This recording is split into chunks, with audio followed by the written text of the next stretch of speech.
గెలుస్తూ ఉంటాం, ఓడుతూ ఉంటాం. కానీ రాజకీయాల్లో విలువలు మాత్రం కాపాడుకోవాల్సిన అవసరం ఉంది.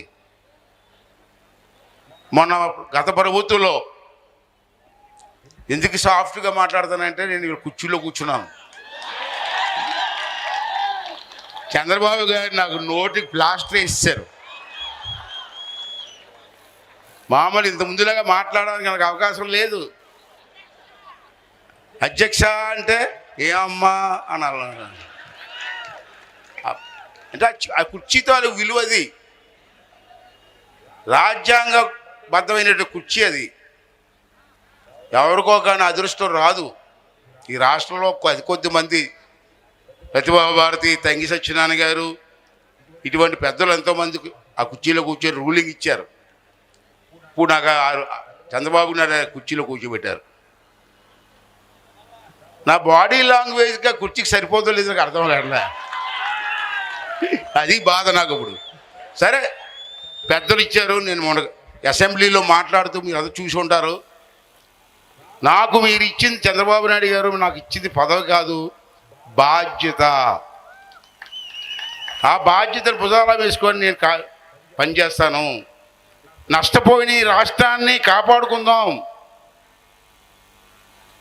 మీరందరూ ఎంతో కష్టపడి నన్ను 5 సంవత్సరాలు ఈ పోలీసులు వీళ్ళందరూ ఎంత ఇబ్బంది పెట్టారో మీకు తెలుసు. ఏ పోలీసులు అయితే గోడ దుంకి నన్ను అరెస్ట్ చేశారో అదే పోలీసులు నాకు సెల్యూట్ కొడుతున్నారు ఇవాళ.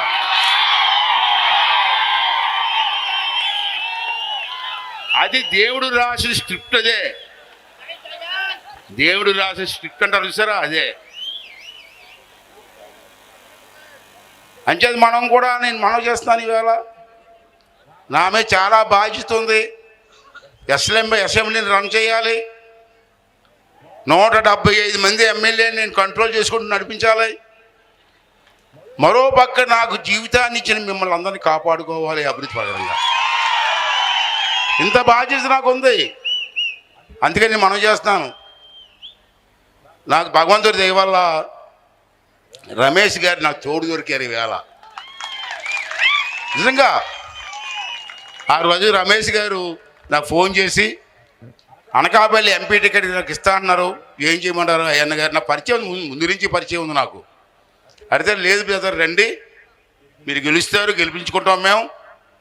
కాకపోతే మీరు గెలిస్తే తర్వాత ఈ అనకాపల్లి పార్లమెంట్ నియోజకవర్గంలో మీరు ఇండస్ట్రియలిస్ట్ కాబట్టి 2, 3 ఇండస్ట్రీస్ పెట్టండి, మా కుర్రోళ్ళకు ఉద్యోగాలు ఇవ్వండి అని చెప్పి అడిగారు.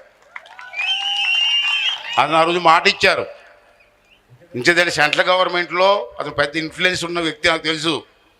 డైరెక్ట్గా హోమ్ మినిస్టర్ గారి దగ్గరికి వెళ్ళి నాకు ఇది కావాలని చెప్పి అడిగే శక్తి యుక్తి ఉన్న వ్యక్తి రమేష్ గారు. అంచేత వారు మేమందరం కలిసి ఇక్కడ మా టీం అంతా ఉంది, తెలుగుదేశం పార్టీ టీం అంతా ఉంది. మన కూడా జనసేన, బీజేపీ, తెలుగుదేశం కలిపి ఒక కూటమిగా ఏర్పడ్డాం. మన కూడా పవన్ కళ్యాణ్ గారు అసెంబ్లీ బ్రహ్మాండంగా మాట్లాడారు, మీరందరూ చూశారు. కాలేజీలో అల్లరి చేసి కుర్రోడు ప్రిన్సిపాల్ ఇది ఎలాగ ఉంటుందో అలాగ ఉందన్నాడు నన్ను. నిజమే, ఒక విధంగా అది కూడా కరెక్టే. నేను ఒకటే మనం చేస్తున్నాను, రమేష్ గారు, మేము, మా జిల్లా Telugu Desam party team, Janasena, BJP అందరం కలిసి మా బాధ్యత నిర్వహించి మన ప్రాంతాన్ని కాపాడుకుంటూ మీరు అందించినటువంటి సహకారానికి ఈ రుణం తీర్చుకుంటామని కూడా ఈ సందర్భంలో మీ అందరికీ మనం చేస్తున్నాను. నా ముందు చాలా సవాళ్ళు ఉన్నాయి. గత ప్రభుత్వంలో ఎవరిని విమర్శించకూడదు, నేను ఆ కుర్చీలు కూర్చున్నాను కాబట్టి. గత ప్రభుత్వంలో ఎంతో నష్టం జరిగింది రాష్ట్రానికి. మీరు రోజు పేపర్ చూస్తున్నారు, టీవీ చూస్తున్నారు. ఇప్పుడు ఆ నష్టాన్ని పూరించాలి మనం.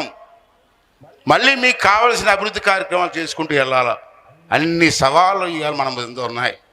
అయినా పర్లేదు, వీళ్ళంతా స్టేజ్ మీద ఉన్న నాయకులందరూ ఆశీర్వాదం ఉంది, మీ తాలూకు ఆశీర్వాదం ఉంది. నన్ను ఎవ్వరు ఏమి చేయలేరు, చేసి తీరుతాం. ఏదో బాధపడి తెస్తాం, చేద్దాం. నేను ఇక్కడ ఉన్న నాయకులందరినీ కూడా పిలిచి నాకు దండలేసి సాల్వా కప్పాల్సిన మీరు. నాకు సభాపతిగా చాలా బాధ్యతలు ఉన్నాయి.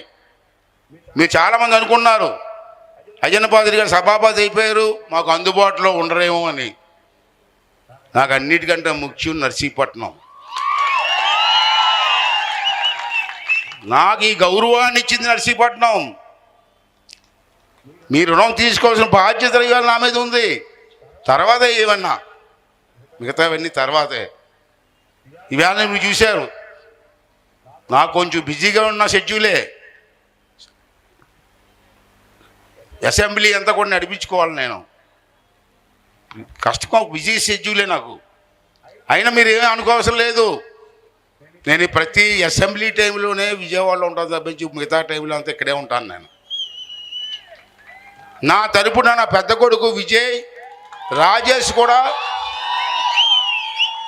ఇక్కడ మా స్టేజ్ మీద ఉన్న మన నర్సీపట్నం నాయకులు చాలామంది ఉన్నారు. వాళ్ళందరూ కూడా మీకు అందుబాటులో ఉంటారు. నేను ఉండవసలే.